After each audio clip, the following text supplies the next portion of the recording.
So I'd like to invite Costas, who is the professor of innovation and entrepreneurship at the Base Business School, author of an incredible book, which I encourage you to buy, Purposeful Curiosity. And you know how much of a believer I am on the role of curiosity in being innovative. And obviously, the work he's doing, everything around the way we approach technology and innovation. And he's going to share some of his insights to you today. Welcome, Costas. Thank you very much for having me. I'm not very far from here. Actually, we were called CAS Business School, but we had to rebrand. So there are a lot of people who don't know what BASE is. Thank you, Eleni, for inviting me. It's great to actually be here. Can you all hear me, by the way? Yes? Okay, so I'm loud and clear. I can also shout. This is what people pay me for. And she asked me to talk a little bit about, first of all, it's an amazing thing today because you're graduating. And I'm always sentimental in those occasions because it's like it's the end. But in reality, it's not the end, it's the beginning. And a lot of people feel that it's the end, but it's the beginning. And what is related to the beginning is what are you going to do after? So the beginning is always set with a question. And I think it's important for us to realize that curiosity is what we should be doing and what we are born with. I don't remember. Let me ask you, do you remember how you were when you were kids? What you were doing in your houses, in your flats? You know, you were always opening the drawers, you were looking at the pots and the pans, you were making noise, you were making everybody frustrated and upset. I can see a lot of you smiling and laughing about this, but you remember. So interestingly, studies have shown that when we were very young, around 4 years old, we asked our parents around 400 questions per day. So this number goes down to 20 questions per day when we are adults. So imagine 400 questions, super annoying, to 20 questions, invisible, right? So when I started this research, I started this because my best friend told me that I'm the most annoying person in the world. And he actually told me, this is 7 years ago, we are 45 years old. You are not supposed to ask so many questions. What's wrong with you? So, and then what happened was that I started this research about finding other people who have the same problem like mine. So why do people continue asking a lot of questions while they're growing older?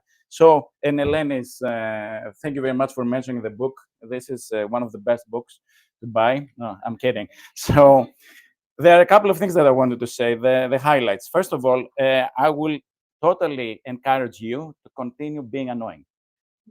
Ask loads of questions. So the first thing, be annoying, is asking a lot of questions. The second thing is observing. Observing. So we heard a minute ago about building. So the first thing that I do when I enter a building is I observe the building.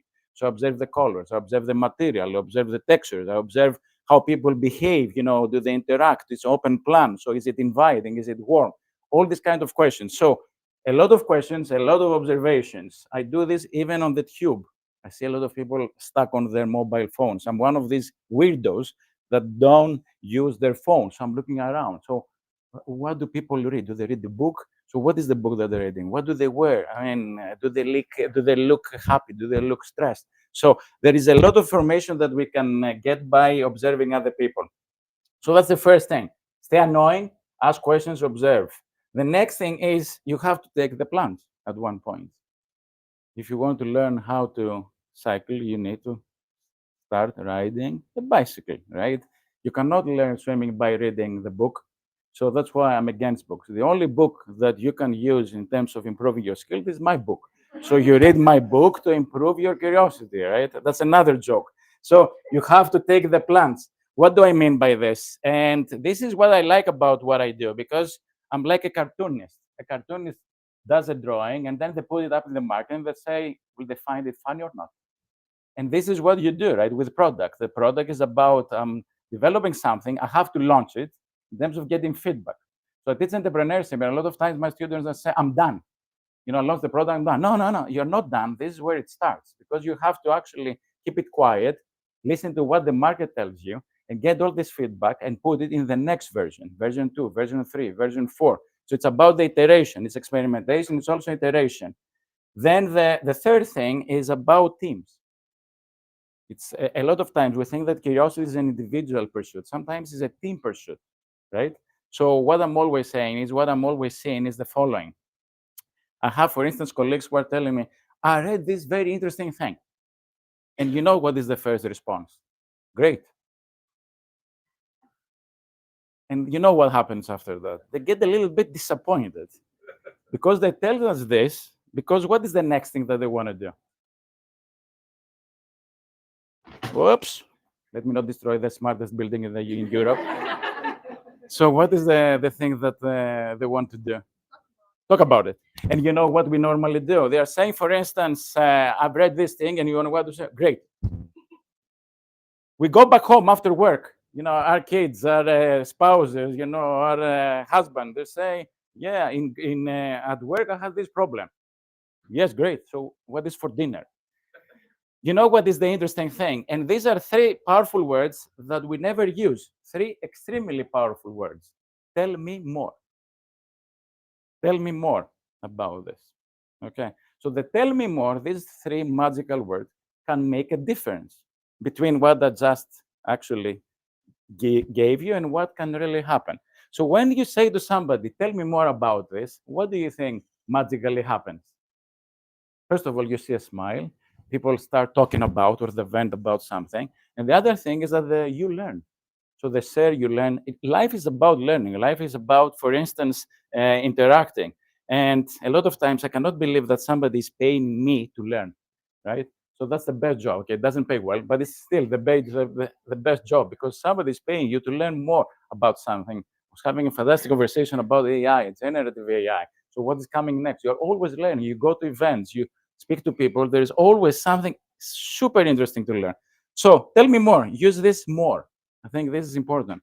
So when you go back home, when you're in the office, say to people, "Yeah, I would like to learn more about this. You know, what triggered this? What did you learn?" So this builds also a great element of empathy and understanding. We learn more about each other, right? So imagine people coming to us and we say, "Yeah, it's okay. Yeah, it's okay. Yeah, it's okay." So what do we learn about them? Nothing. But if we change the narrative, if we change the script and we say, yes, I would love to learn more about what you do, what you care about, what you're passionate recently. And you know something, all these kind of things change. So what I was quite curious, 10 years ago, I'm not anymore. So we are moving. And of course, there are interesting things that are happening around us that makes us to move. And the fourth thing is something else that I really like is we have to be surrounded by people who are also curious. So we have to create an environment, a culture, where we invite other people's problems and curiosity. So if you look at the literature as well, is that at school, a teacher asks the kids around 300 questions per day. The teacher asks the kids. So what do the kids learn to do? Because everything happens by learning and by repetition. It becomes a habit. So the kids actually learn to answer rather than ask. So for instance, when I teach, I say to my students, so which are the questions that you brought with you in my class today? So what do you want to answer? So what are the hypotheses? What are the problems? What are the dilemma that you have? I think it's a nice point to start. And of course, when we talk about products, we're always talking about the problem, right? So what is the problem? What is the question? So again, this is something extremely interesting. And the other thing that goes back to the first point is the quality of the question. So it's like a muscle. How many of you go to the gym for any reason?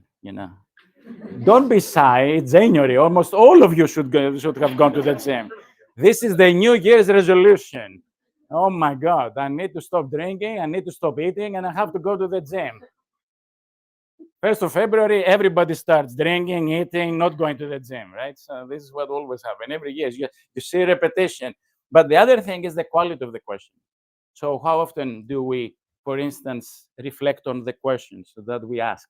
Because a lot of things that we ask, we could get a different insight based on the quality. I'm giving you an example. So I'm sure that all of you are traveling around the world, right? And I'm sure of you that you're checking out and what the person who actually helps you with their checking out experience asks you. So how was your stay? Right? Has it happened to you in the past? Yes, some of you are nodding. A lot of you are afraid to give an answer. That's fine. You don't know me and I don't know you. You should be afraid of academics. Academics are monsters who live in a castle. So sometimes they move away and move out of the castle like me today. So, but the interesting is that this is a bad question. I was in Boston. I was checking out, and the person who was asking me this, he was like, "So how was your stay?" And she was like, "I was there. It was okay." So what do we normally respond? How was your stay? It was okay, right? Fine. Was the worst experience, but we said fine. And sometimes we do it because we are culturally programmed to be polite. Sometimes it's the wrong question. A better question is, what could we have done to actually make your stay better? By asking that question, of course, they said that there are always things to do to improve our experience in that particular hotel, right? Or in the performance appraisal, or in the review, the line manager is asking, do you have any challenges? And of course, the poor person is going to say, I don't have any challenges, right? I'm great in what I do. What I want to do is to get more of these kind of things, get promoted, get more money. But if the line manager was saying, so what kind of challenges have you faced the last 6 months or the last year? Again, it changes the conversation. So what is the conversation? As a line manager, I understand that there are challenges. I also have challenges, by the way. And I create a culture where all of us have to share all these kinds of problems. So what is the point here? And I'll go back to the first point, is that we can improve how we ask questions. I'm a big believer of collecting questions. So Lenny wants to kill me. Do I have 1 minute or not? I have to. Okay, great. So I think I will take less time. And the last bit I want to leave you is another thing that we don't say. Hi, I'm Costas. I'm a professor, and this is what I do. Which means when you say hi, who you are and what you do, what do I want to get out of it? So if I introduce myself, what am I doing? Again, people are looking at me like I'm coming from another planet. Starting a connection. So what happens when you start the connection? Reciprocate. You introduce yourself, a conversation starts, right? And there have been a lot of studies which are not about the career or business networking. It's more about relationships. And they say that people who ask questions, for instance, in a date or in a party, people who ask questions are perceived from other people as warmer and more attractive. Right? How does this happen? Yes, this is true. I wish I knew when I was 18. Now I know. That's why a lot of people found me unattractive, because I wasn't asking a lot of questions. But what is the thing? When we ask questions, what happens immediately? So if I ask somebody a question, what happens? They're engaged. So what happens? Relationships. So what happens? Connect. People people want to be heard. So people want to be heard, and if I'm authentic and genuine, I want to actively listen to what they have to say. So, and I would like to leave you with this bit. Oops! Again, I'm going to destroy the smartest building. So, I want to actually leave you with another thing. Somebody who is curious can never be arrogant. There is an element of humility because they always ask new questions. So you cannot be arrogant and curious. There is no way, right? There is a way. I mean, if you don't believe that this thing will take you somewhere. And the second thing, somebody who is curious, they actively listen to other people. It's not like I'm asking you a question and then I'm going, yeah, let's see what is happening here. I'm thinking about dinner. No, no, no. I'm here. What does it mean? I'm present. And a lot of times in the things that we're discussing, whether it's about product management, research, experimentation, talking to consumers, talking to users, it's about asking, but more importantly, it's about actively listening. If I'm honest with you, I don't have a special talent. My talent is that I listen. That's it. When you actively listen and you make notes and you go back, you can find a lot of interesting insights. So let me stop with this one and actually reiterate the point. I know that there is some networking after. Say more highs to more people. Okay. Thank you for your time and thank you for having me. Again, congratulations to the graduates.